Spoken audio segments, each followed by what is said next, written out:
Büyükşehir Belediye Başkanımızı çok büyük bir oyla seçmeye hazır mıyız? Hazır mıyız? Ve Akdeniz'de Allah'ın izniyle Recep Tayyip Erdoğan'ın önderliğinde Türkiye kendi haklarını korumuş, kendi menfaatlerine sahip çıkmıştır.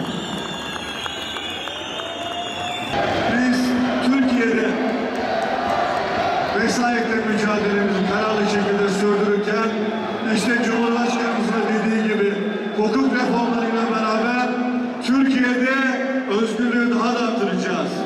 Türkiye'de darbenin tortularının kaldığı anayasaya, darbe anayasasının zihniyetiyle beraber son vereceğiz. Yeni ve sivil bir anayasayı milletimizle beraber yapacağız. Anayasa toplumsal sözleşmedir. Diyarbakır'ın da, Edirne'nin de, zenginin de, fakirin de, kadının da, erkeğin de, gencin de, yaşlısının da, memurun da, işçisinin de kendisini gördüğü, evet bu benim ruhuyla, özüyle benim anayasam dediği bir anayasayı, en büyük normatif belgeyi de yine milletle beraber yapacağız. Çünkü bizim millete bir sözümüz var. Bunu da yine AK Parti gerçekleştirecek. Bu ülkede darbe anayasalarının tortularını inşallah milletimizle beraber ortadan kaldıracağız.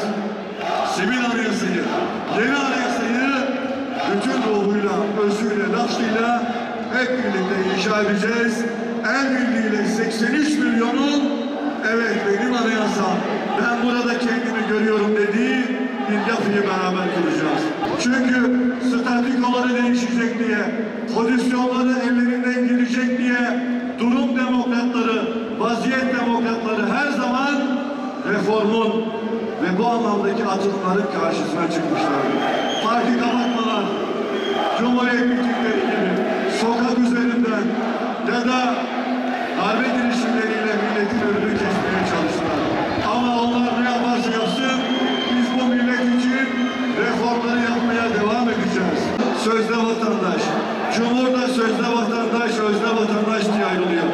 Aslında Cumhuriyet Halk Partisi'ne adında halk var ama zihniyetinde halk olmasa ne güzel halkçılık yapardık diye bir zihniyet var. Bu zihniyeti de milletimiz çok iyi tanıyor. Biz kim ne derse desin işimize bakacağız.